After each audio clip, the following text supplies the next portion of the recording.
Hi everyone, I hope you're doing well. Today we have a watch brought to me by a very nice woman that I know to repair for her husband's birthday. It belonged to his grandfather. This is a really beautiful vintage Benrus. This is gold plated.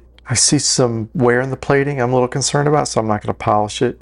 Obviously you may have noticed that the crown is missing, which is a little concerning. This watch case does not open from the back. To remove the movement, you have to remove the crystal and then slide the movement out from the front. Just give this a little shake to see if we can get this to tick some. Well, maybe not, so we'll have to see what's going on there. And this Jaws of Life looking tool is a crystal press. We'll set these teeth around the outer edge of the crystal and we'll tighten this down, and that will squeeze the crystal diameter inward away from the watch case, and that will allow us to pull it away from the watch case like so. Before I try to maneuver the movement out of the case, I'm going to get these hands off. I'm going to lay down a thin sheet of plastic to protect the dial while I pull these hands off. And now we'll get this little tap on the back onto this case pad to see if it'll just drop. There we go. There's a little ring here. Use a little bit of Rodico to lift that off. Just helps secure it in there with the crystal. You need to loosen up the dial feet screws. These screws clamp against, well, we call them feet, but they're little posts that are soldered to the bottom of the dial to help keep it in place. And this is a little stubborn. With some patient diligence, we do finally get it up. And I can see it's probably due to a little bit of rust on the underside. I'll go ahead and get this tucked away safely. This is a small, slight stain, but it's in pretty good shape overall. You can see here there is quite a bit of rust here in the stem area. Get this clamped down in our movement holder. It's a manual wind movement. The balance does move some when I shake it, so that's a good sign. At least the pivots seem okay. See if we can get any kind of action here on a wind, and that is pretty stiff. It is not moving. So yeah, that's frozen up with rust, but I'm going to go ahead and remove the balance here, because the balance is a very delicate piece of the watch. Probably the most delicate, because there's a tiny little spring that we call the hairspring. That wheel is suspended from. That wheel is the balance wheel, and it rocks back and forth. It's part of the mechanism that makes the watch tick. It's sort of like a pendulum on a clock. But the spring is in good shape. That's good. And the pivots seem okay. There's a little bit of debris here. Maybe a little bit of rust. I don't think it's anything to worry about. We'll go ahead and remove this pallet fork cock. This is what holds down the pallet fork, and the pallet fork kicks back and forth, and it's sort of what releases the mechanical power. And this lifts off pretty easily. So aside from, let me concentrate on removing the fork here. Aside from the stem area, the movement looks sort of clean. I do see some marks, some stain, maybe some rust stains along the outer edge of the movement. Remove the hour wheel here. And we'll go ahead and remove this little guard. Tiny little screws.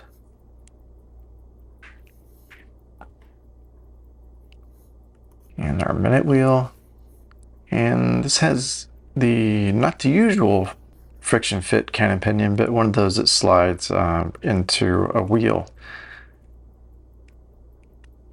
It's a little intermediate wheel here. There's a chamfered edge on one side, and you have to make sure that you acknowledge which side is up and which side is down, though you can assume the way you find it is correct if another watchmaker has been in here before. Go ahead and remove this cover and spring for our setting lever. This is where we're going to see probably start to get a little ugly. This little spring is highly loaded and it likes to fly off. So I'm going to put this little bit of putty we call Rodico to help hold it in place while I try to free this part here, which is the clutch. And it is loose, but it's a little cantankerous. Come on, there we go. And now we'll go after our little spring. And man, that is rusted solid in there. So the winding pinion and the sliding clutch pinion are pretty stiff with rust.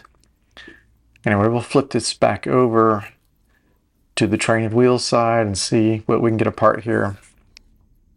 I'll go ahead and take off the...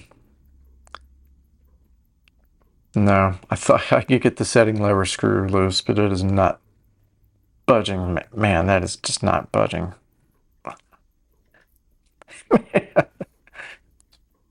Wow. I'm afraid I'm going to break the screw. So I'm going to leave that in place for now, and I'm going to work on removing the reverse threaded screw over the crown wheel. And next the ratchet wheel, which is over the barrel, which holds the mainspring. And looks like the click is stuck to the bottom of the wheel. Probably just old lubricant. Now we'll remove the bridge over the barrel. This will help us get another look at that rusted area from this side. Sort of just gently work this bridge up. You don't want to force it too much because you don't want to bend it. Now I'm going to remove this bridge over the train of wheels. One screw looked a little rough, the other two look pretty shiny still. Again, just very gently. If you have to force it, it's not right. You should never have to force a part out of a watch. And we'll slip these wheels out and the barrel out.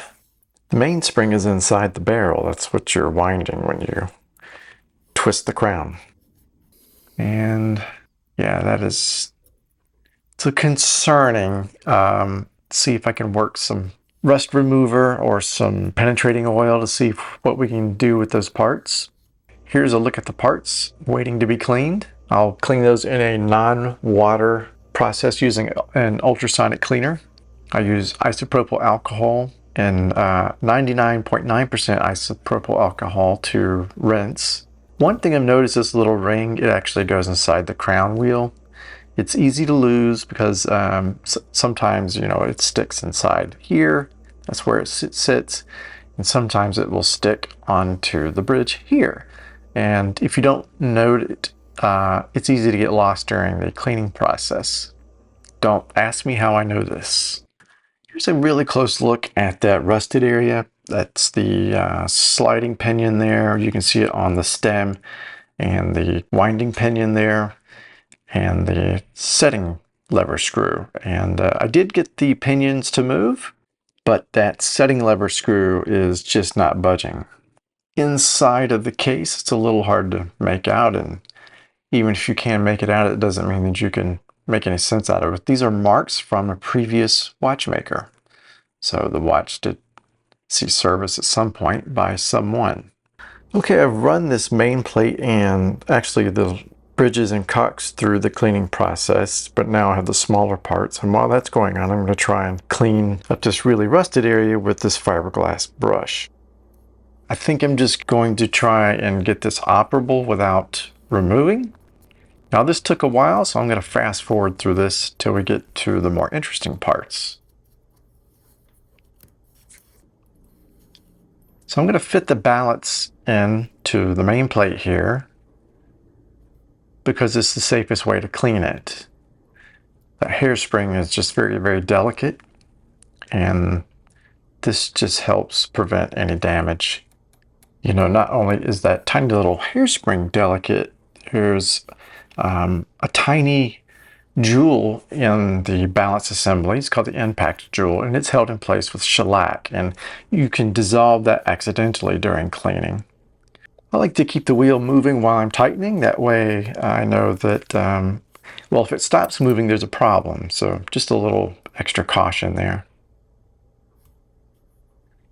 And the pallet fork over here on the left side here also has two little jewels held in place with shellac, and it's easy to dissolve or soften that shellac if you improperly clean it, either too long in isopropyl alcohol or heated water will soften it up. So we're just going to do a very short, very gentle cleaning for 2 minutes, and or actually less, in this isopropyl alcohol. Just tiny little, gentle little swirls. This will help get any kind of oils off. And we'll pull this out and gently blow the excess isopropyl alcohol off. Same with the pallet fork here. Everything's cleaned and we're ready for reassembly. Of course, normally I would have been able to remove that setting lever screw. That would allow me to remove the inner part of the stem. It's a two-piece stem. Since I can't get that out, I can't clean the winding pinion or the sliding clutch pinion there that you see in that little slot. But it does rotate. I've cleaned it as best I could, and I think rather than me try and just prove I can get things out and possibly damage the main plate, I would like to leave the watch as intact as I can and keep it as original as possible. Well, we have our parts cleaned and we're ready to start assembling the movement. I'm going to lubricate the inside of the barrel here where the mainspring is. This is our barrel arbor. This is what catches the mainspring that powers the watch, and as it twists, it coils the spring up to provide the power. So we'll snap this into place, and we'll put the barrel cover on. A little bit of lubrication here on top before we press down. Just gonna get this into place before we snap it down. Just checking for some play here, and this seems fine. Little lubrication here where the barrel wheel goes on, where the metal meets metal.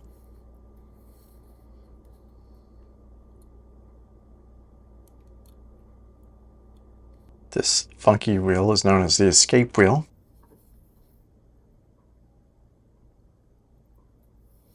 And we first have to make sure these pivots on these wheels are lined up. I'm going to lubricate the center here where that center wheel goes in.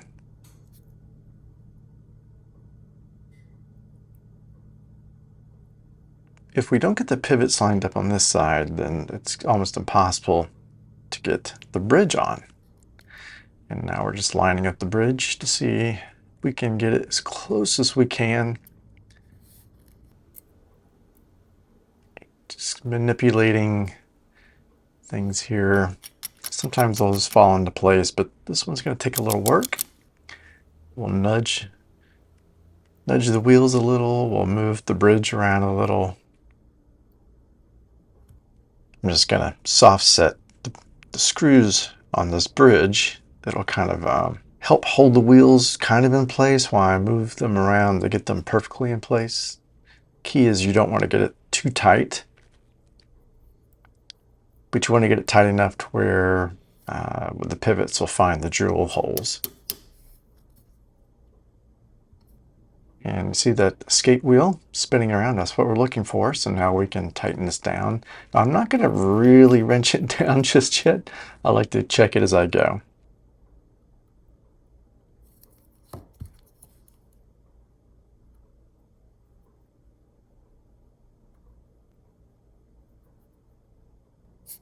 And there you go. It just moves with the puff of air. So that's pretty good. Next, we'll get our bridge that goes over the barrel. Just going to put some lubrication there before we press it into place. And again, check the train of wheels for free motion. You see the escape wheel spinning there. And we'll tighten this bridge down.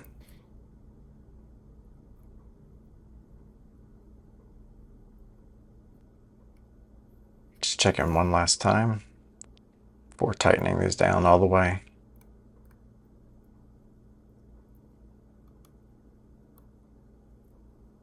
And I'm just going to put a little bit of lubrication here where the click goes.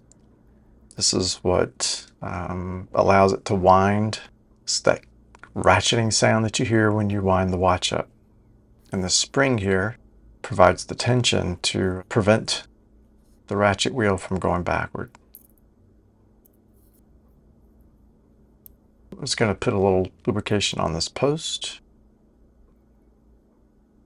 This little bearing here for the crown wheel. Oop, almost got away from me. Come on, you. And a little lubrication on the outside of that bearing where the crown wheel makes contact.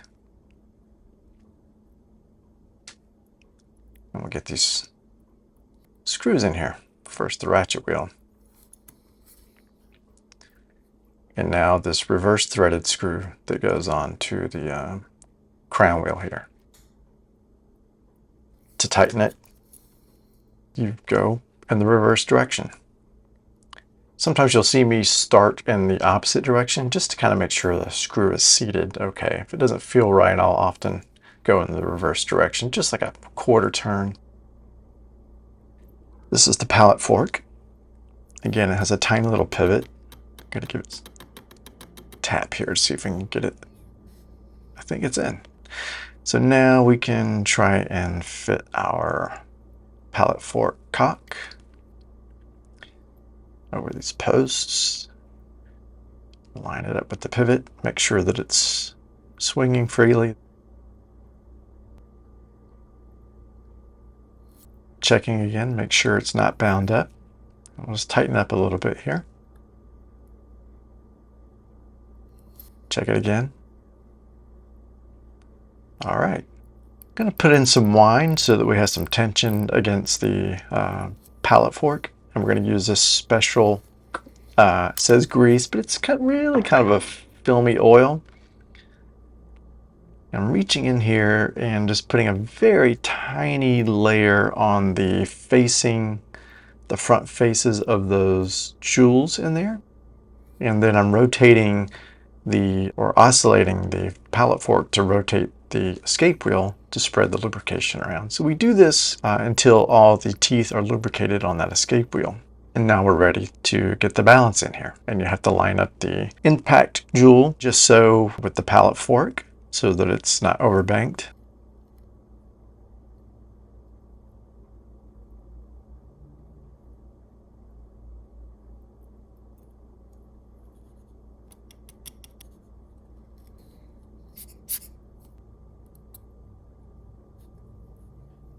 See if we can get this. It's close. There we go. Just likes to be, looks like it just wants to be seated fully here. So we'll go ahead and get the screw in here, see if that improves things. You want to take it easy screwing in the balance. You want to make sure your pivots are aligned. I'm going to put a little more tension in here just to see if that makes this run a little better. That's looking better already.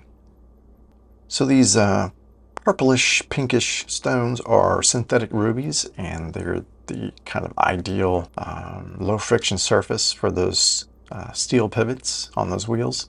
And we use very light lubrication in very small amounts.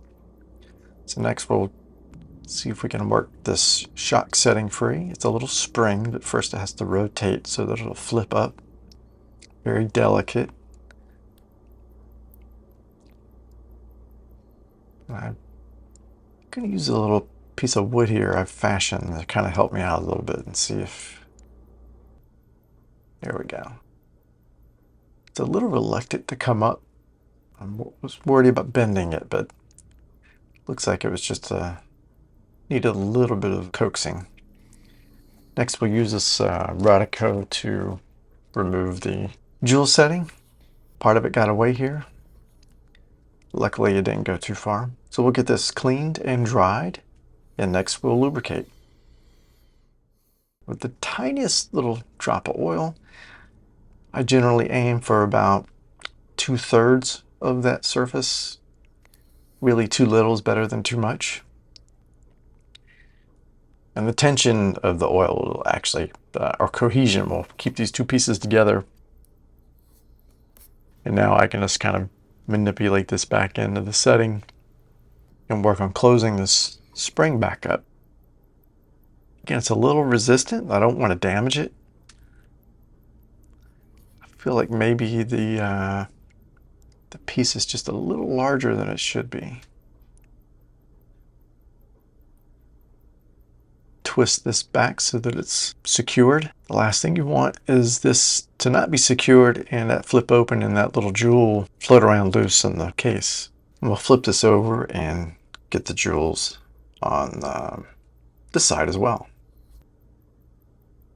This one is a little easier to work with, a bit more compliant. So again, we'll clean this and dry it and lubricate. Just a perfect little drop of oil here. I don't know if you can see that. You can at least get a sense of just how small we're talking about here. Again, the cohesion of the oil will hold these two jewels together. And we'll see if we can drop this back into place cleanly. See if I can get this where I can see it and you can see it. And you can see the spring flipped up there. Just want to kind of give you a little view of that. Now we'll flip this down and see if we can secure it. Just a little bit of a twist. There we go. Next we'll remove this little plate that has the jewel for the escape wheel. And we'll clean this and dry it. And again, we added another little drop of oil. And you kind of want it to be the same amount that you added on the other side.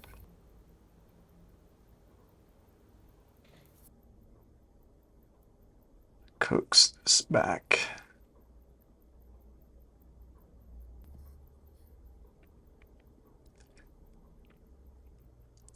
We've got a few more places here to lubricate.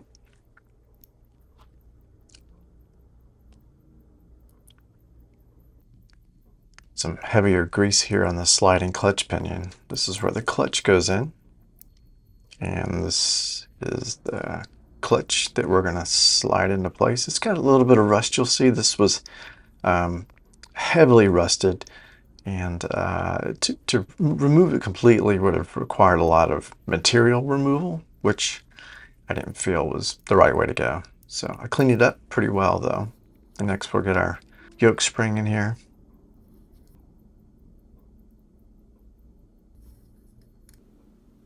It's a lot of tension, so I'm holding this down with some pegwood while I pull that in. I'm going to put some lubrication on this post here. Put this little intermediate wheel. I noticed the clutches popped out of place, so I'm going to slide that back in. Now we'll lubricate the setting lever spring where it comes in contact with the setting lever. This also acts as a plate to hold down that spring that we just put in.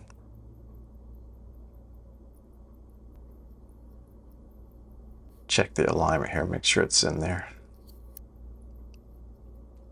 There we go.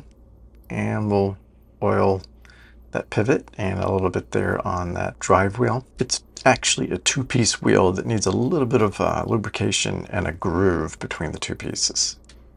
Get this cover plate over the minute wheel.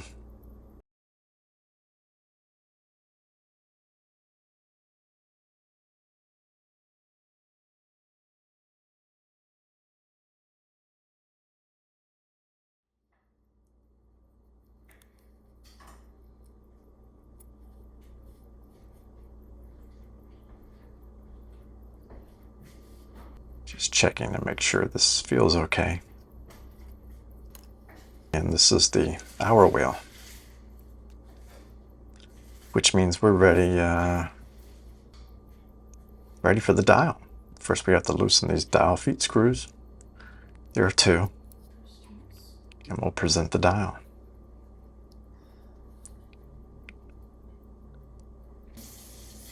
And you really can't clean up the dials very much. There is a small mark there where it's discolored. That's usually a clear coat issue. It's not, it's tempting to think that it's a stain you can wipe off. That's just not the case. But we can clean up some little specks and debris on there. Press our hour hand on. And now we'll align our minute hand with the hour hand.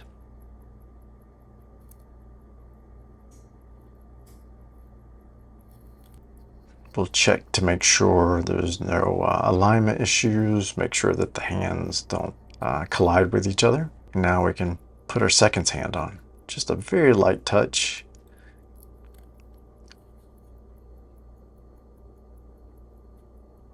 Make sure that that's parallel so that it doesn't collide with the minute hand. And now let's see how this looks in the case. So I think the watch is going to run pretty well. The biggest issue is the case. It's gold plated and you'll see here a little flake here that's coming off. I would just recommend wearing the watch. I assume that it's going to be a very occasional wear. I would just enjoy the watch as it is. It's just something to be aware of. These old acrylic crystals clean up pretty well. Some sandpaper and some polish.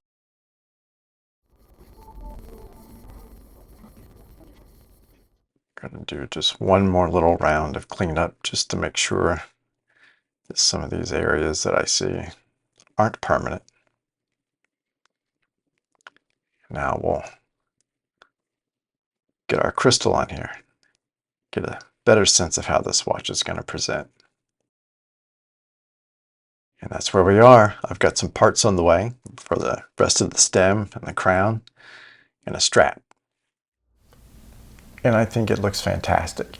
And it's actually a good runner as well. I know I have a lot of special memories regarding my grandfather, and hopefully this watch holds the same. Maybe even more importantly, the watch will be associated in the future with memories that have yet to come. That's going to be it for this video. Thanks again for joining me, and please come back and watch me if you can. Until then, take care.